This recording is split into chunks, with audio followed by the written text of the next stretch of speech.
Good afternoon. It's good to be back.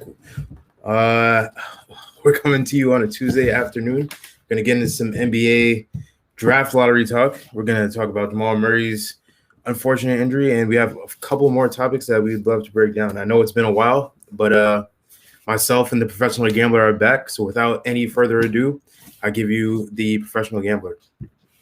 Hello, Tomas. What's going on? The Paprika Kid is back from Hungary once more. I'm back. Yes, it's been a while. I think it's been like a week since we've done a show together. I know it's. But it doesn't feel like a week. It feels like a month, honestly. Time flies in the quarantine. Things are moving fast and furious, and you're out there, I guess, hunting vampires, keeping karate matches, living your big life. Yeah, it's wild shit. But we're back. Let's get into this NBA. You don't want to talk about going to the Mets game alone tonight? That's exciting. Right? I'm excited. The Mets right now we're ranked in like 8th, I think, in the power rankings. They got a doubleheader, so they're actually playing right now because Monday got rained out. But and the ticket was good for 2 games, so like I could have went now and then stayed for the next game in 30 minutes. But I'm here with the people. So all right, here with the people. You love to see it. Will you be betting on the Mets tonight? I might take the total game and over 9 runs.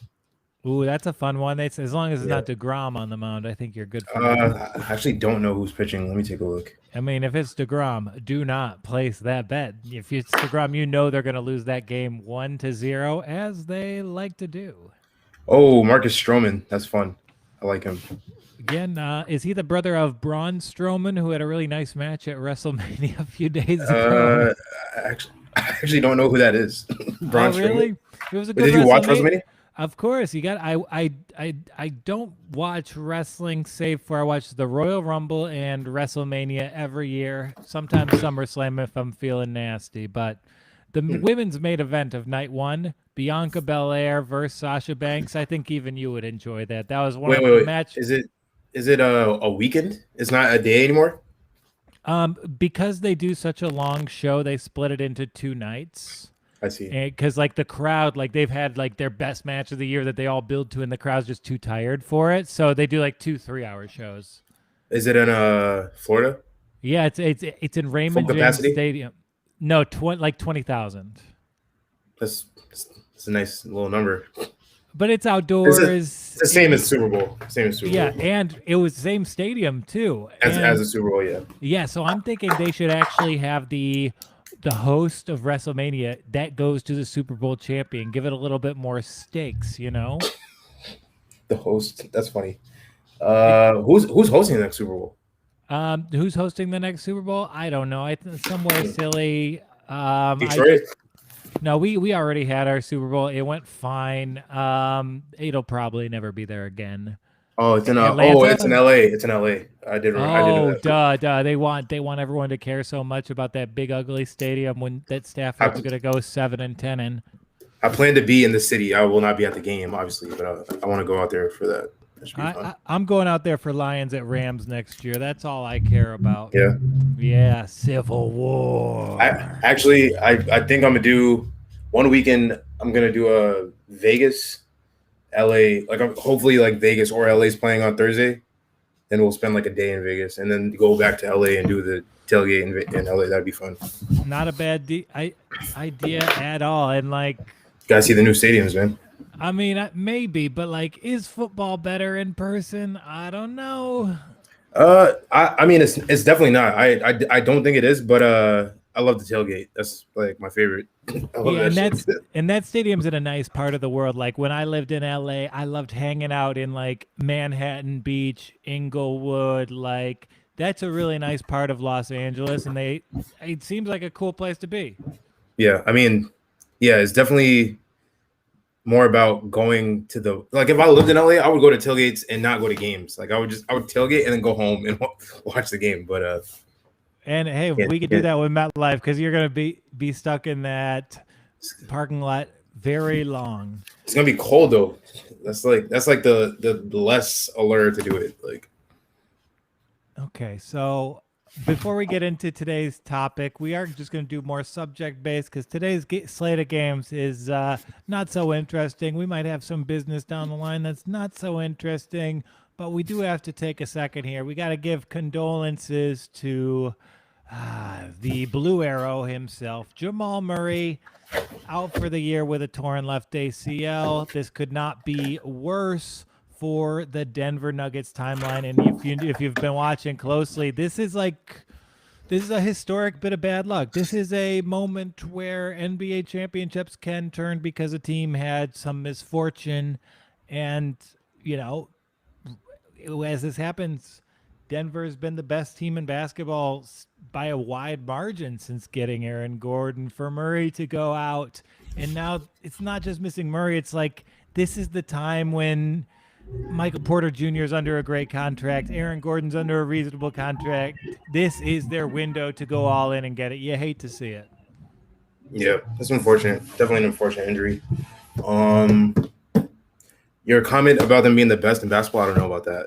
Just since Aaron Gordon's been in town, like they've been making statements like even that second half they put together against Atlanta in his first game was like so telling, such beautiful basketball. And it's like they're a good team. They're showing some dominant traits, and it's like a pretty cool style. So it's like they're such a people's champion. Yeah. It sucks. I mean, it does. I think they were definitely in the conversation. Definitely probably like a Western Conference finalist.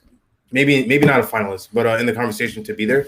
But now it's kind of like they're just going to give it their best and see what the fuck happens. I don't think they're going to win the West or go to the championship. They can still do it. Jokic is that good. I think he is that rare level talent where, like, yeah, it doesn't make it any easier, but, like, we've seen players of Jokic's ability get hot throughout a postseason.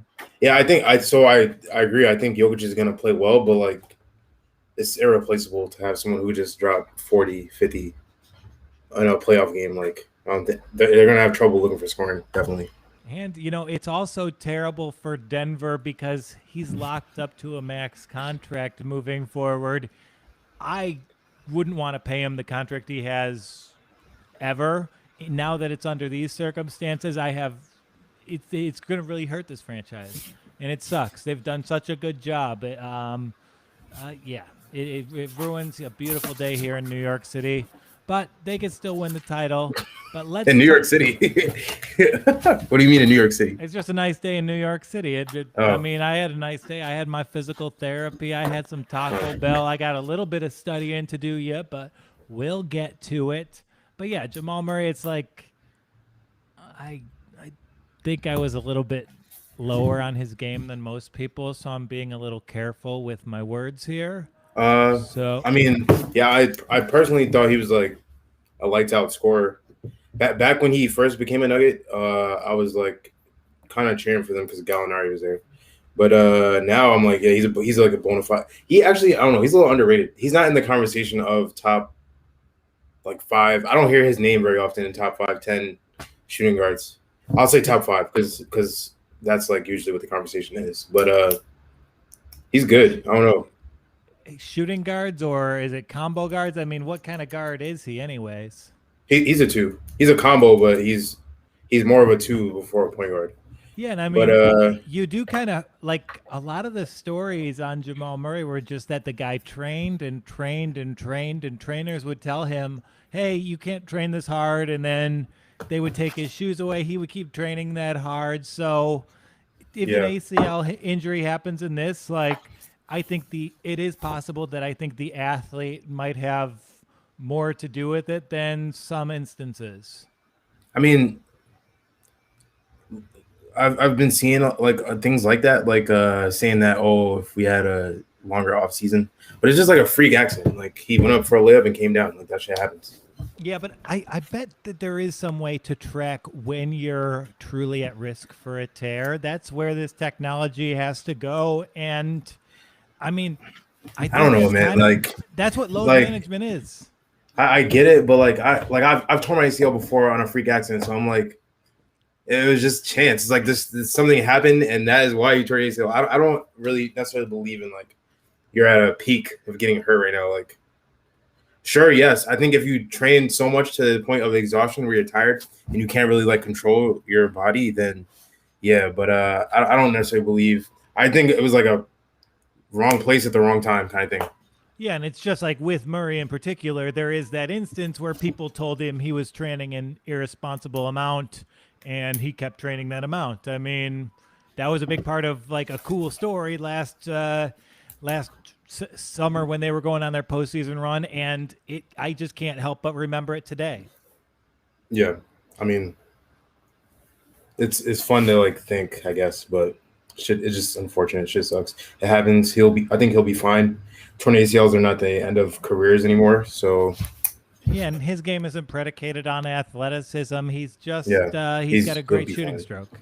Yeah. But let's talk about the bums, huh?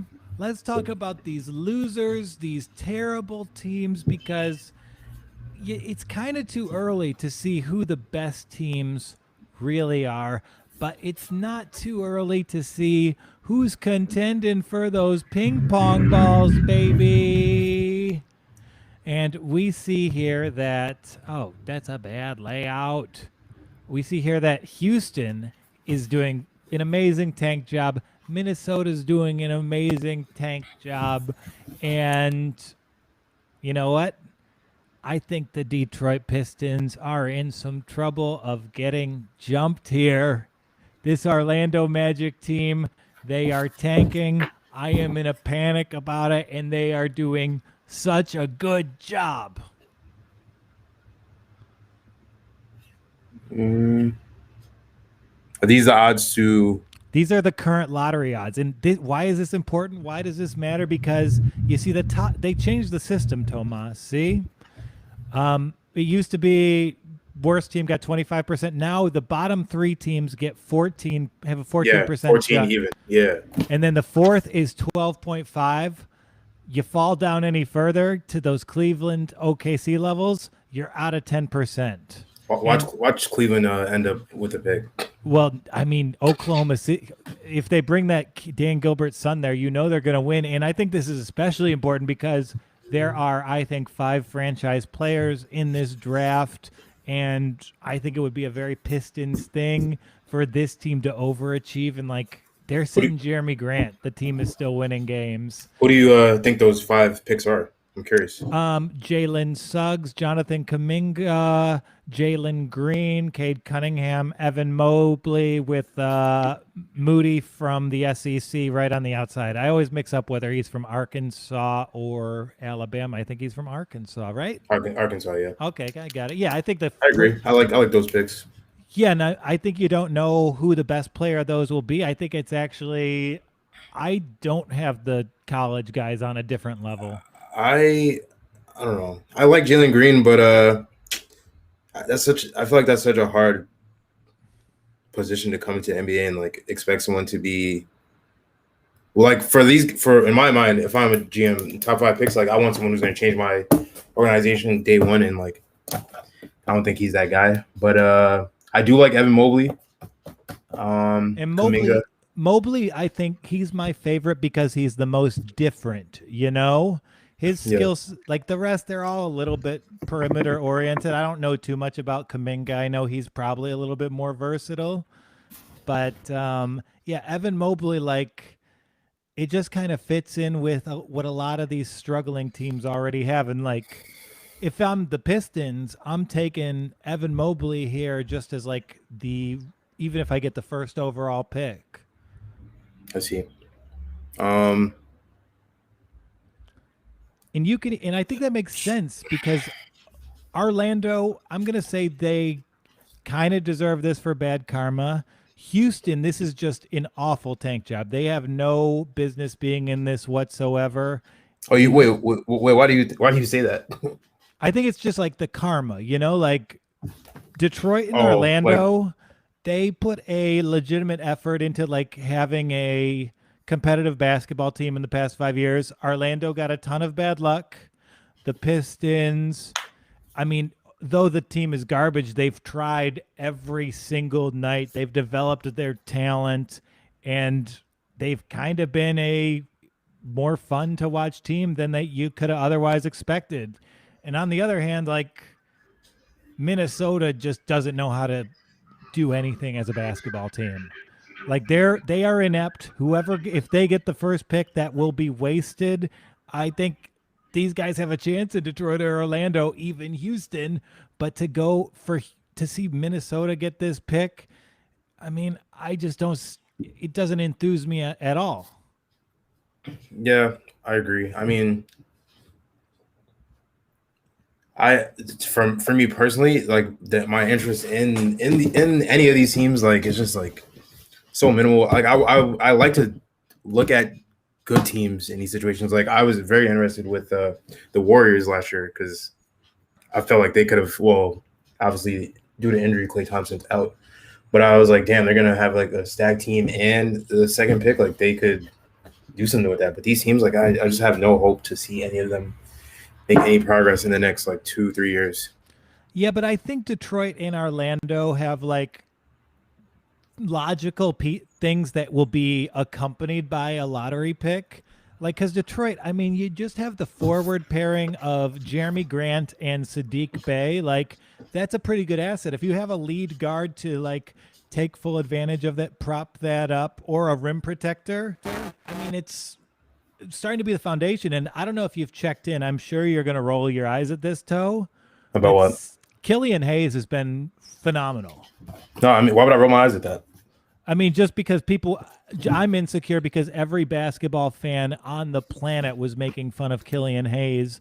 I like Killian Hayes.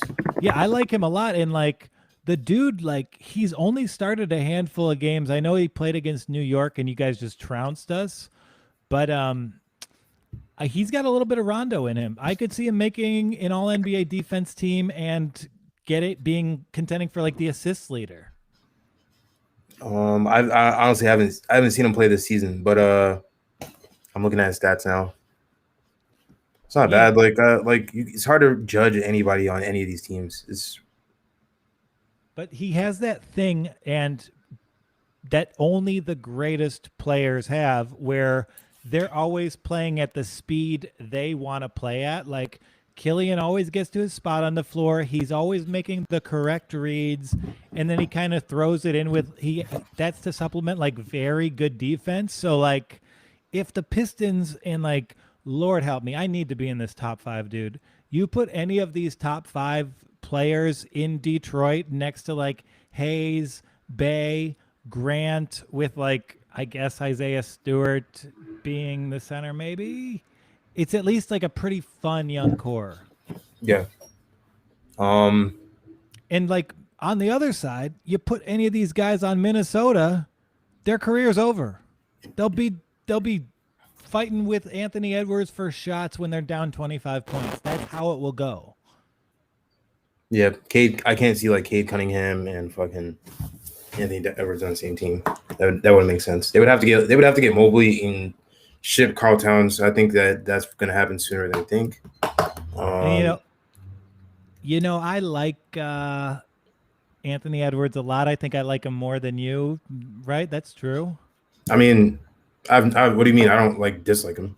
I'm just very high on him. I think he's an amazing prospect, but not many players are going to be able to play with that guy. I mean, it's the coming to basketball later in life thing. It's the Minnesota Timberwolves having no organizational characteristics. And you know what? I don't think Houston or Minnesota deserve to have the pick of their litter in this. They're too inept. Give it to one of these other guys. So I am praying that Minnesota goes on a late season burst here because otherwise, Wait, why don't you think Houston deserves this pick?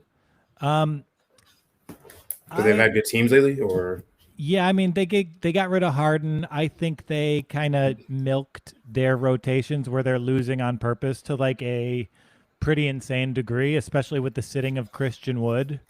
but the dudes that were there kind of ruined it for them. I don't think I mean, of course, I don't know what's happening behind the scenes. Like I don't know why they want to leave, but like just the way that they left was so shitty and like unprofessional. Like they kind of fucked Houston over.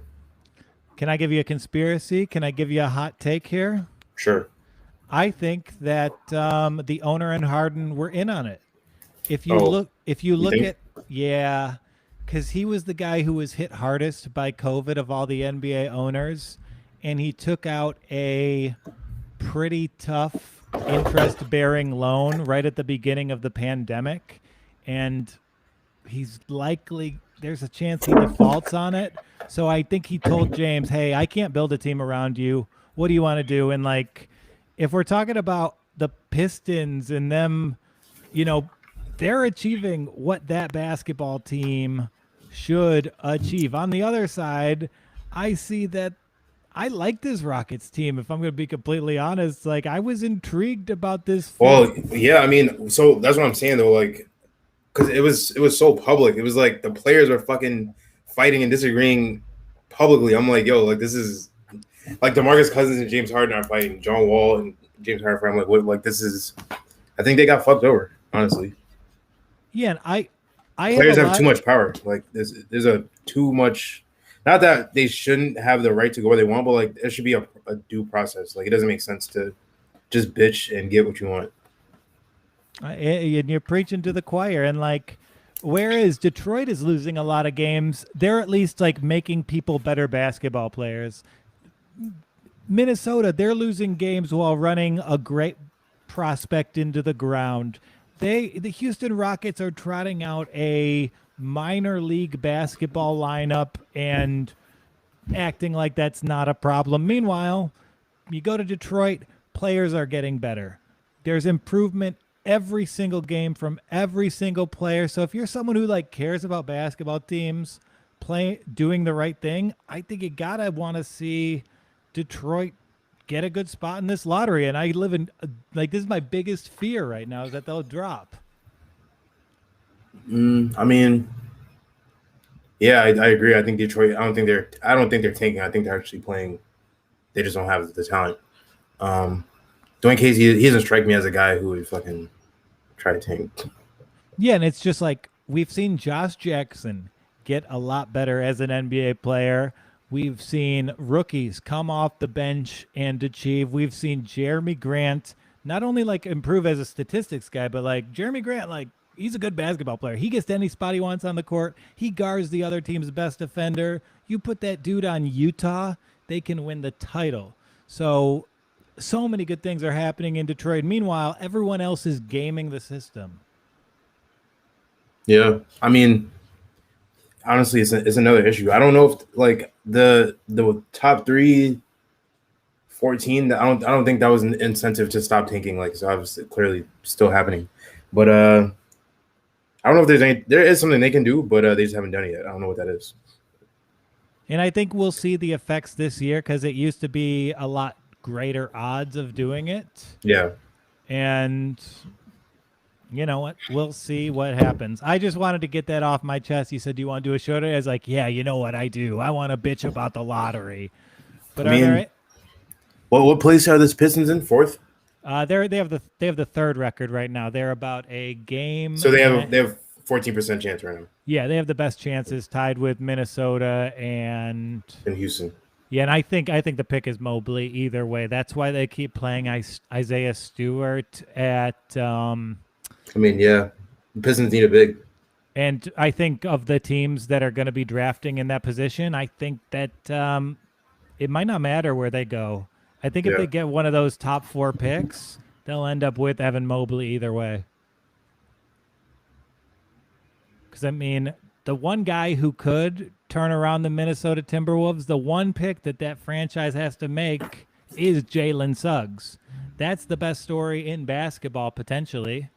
I mean, I think Suggs or Mobley would be. Come on, dude. He's from Minnesota. They need that point. I get that. I don't know if he's the best point guard in the draft, though. Yeah, but he's the most adult, you know? Like, they just need a steadying hand at the wheel in Minnesota. And if I'm being honest, I'm not, like, that big on Suggs in the next level. I think Suggs is a 6'4" Tony Parker.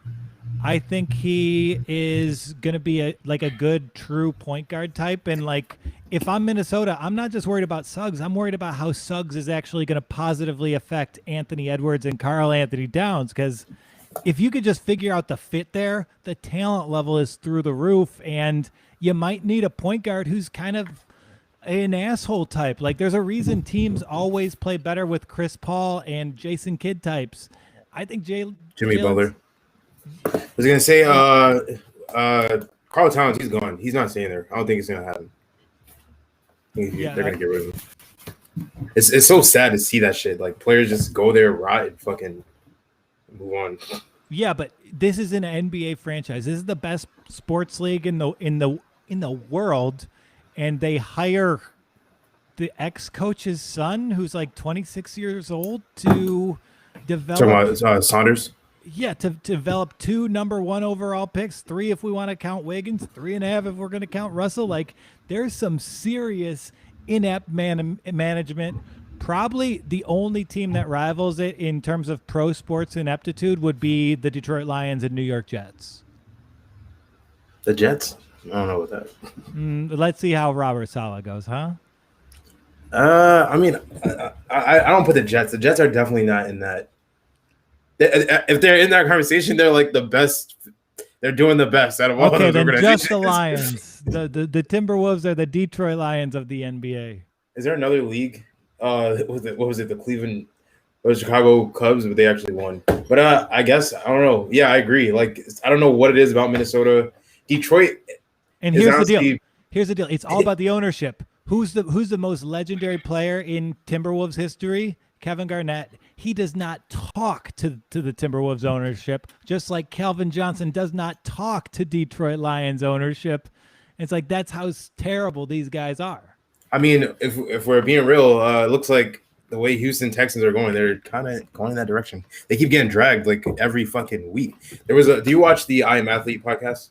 I do not. Well, it's like Brandon Marshall hosts it. He's I fucking can't stand him. But it's Brandon Marshall, Channing Crowder. He was a middle linebacker in the NFL. Ocho Cinco, and Fred Taylor, but Andre Johnson was a guest, and they were just fucking ramming on the Houston Texans, saying like how bad of an organization it is, which is I mean obvious. It's not obvious, but a lot of that stuff comes up. All these players want to leave, but I think Houston is like kind of on their way to that relegation. And I think you're right because, I mean, they're the one ownership group that seems to blanch at the idea of an empowered black man, as you've seen by the McNair family's comments over the past few years. So there is just a lot of trepidation there, and I think that's a great call of bringing in the Texans. As like, I think we're going to see them swap places with the Lions this year. The Texans? Yeah. Wait, who are you referring to? Oh, the Texans and Lions. Honestly, I like the Lions. They are. So when you put the Detroit Lions next to the Timberwolves, I think the Lions they look like a good organization. But individually, of course, you're like, yeah, whatever. They have a strong history, but the Timberwolves are just such a bad organization. I don't think there's anyone close to them, but I feel you. Yeah, it's Lions and Timberwolves, and that's why we can't let the T-Wolves get this pick. Send Evan Mobley to Detroit. Make everyone happy. Put Suggs in Minnesota. Just put me in charge of the lottery. I'll put the guys where they should go. I'll make it the best for everyone. Like Silver. That would be cool though if he went to his hometown. Yeah, and like I think he's the one guy. Like he's got the DNA to actually kind of transcend that stuff because he is like such a pure point guard. Yeah. And okay, so we that was a good talk. We really got into it on that one. We have one more game to discuss. I mean, it's not that important, but let's just get into it. Celtics Blazers. Ooh, what's the other TNT game tonight? It's a shitty one. It's Clippers. Pacers. Clippers. Oh, tie this to the Clippers money line for sure. So Clippers Blazers. I actually don't know which way to go in this game. I see Boston's kind of coming on. This is one of those games of like two teams who don't really know who they are, and but they have those nights where they could just both look great. Yeah, I mean, I don't know which way to go on this bad boy. If I'm gonna be completely honest here, I will go. Yeah, I guess I think I want the Blazers here. Sure. Blazers. What you like the Blazers? Why do you like the Blazers? Convince me. Uh, I think it's not how much I like the Blazers. It's how much I don't think the Celtics have it together. And this is true, but like the one situation here is that you know what, Robert Covington is matched up with one of the perimeter guys from Boston, but I think the other one's going to really have a great mismatch. That's the one thing I'm worried about. The other I one, who? imagine. What do you mean? Well, I mean, I really like both Brown and Tatum. I imagine Covington guards Tatum, but I then see. you're looking at Carmelo guarding Jaylen Brown. I don't think that's going to go great for Portland. Do you? Yeah, probably not. I mean, but that's the thing though. Jaylen Brown, like, I don't think it matters who's guarding him. Really, is because some nights there's like there's players who are nobody guarding him, and he'll have a shitty night. But he's also someone who can just kind of like keep the ball in his hands, take off in transition, and like if maybe you want to actually match up Covington with Brown, actually, because you know Melo and Tatum are a little bit more similar. Because like I could see him just out motoring Melo all day, getting transition buckets here, hitting the cutters. I don't know. I like that. I liked how he played in the All-Star game, and I could see him like I imagine Carmelo at this stage plays All-Star game defense. it's funny. He tries. He tries more than when he was an all-star. It's Yeah, funny. I don't know. Well, you're on the Blazers there. I don't know. I'm gonna think. If I go my gut and answer right now, yeah, I'm taking Blazers Clippers. But the Blazers Yeah, Celtics is really a toss up. yeah, and I think there's actually better. I think probably the best line of the night is Lakers at Hornets.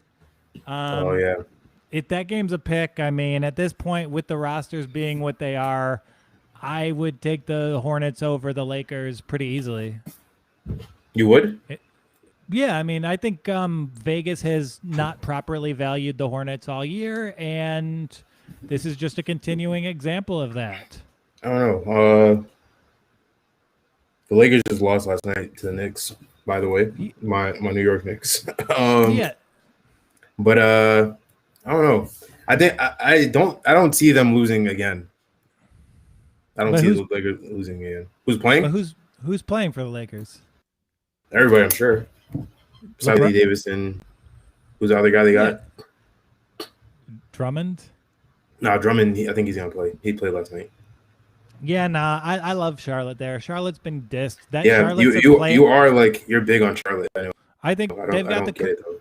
I think they've look at their level of achievement. They're not in play-in territory. Every guy on that team is having a career year. Malik Monk was on his way out of the league last year with addiction problems. Now he's playing meaningful minutes. Gordon Hayward's looking the best he's done since Utah. So like, yeah, I love the job they're doing. They've got so many guys who can score the bucket. They are such a modern style of play. Like any of their like guys outside of Zeller can bring the ball up court, and like, yeah, they don't have like any A+ players with Melo out, but they got a B+ at every division, every position. They're incredibly well coached, and they've got different guys who can beat you every night. So yeah, they're not going to win the title, but yeah, that's a good basketball team.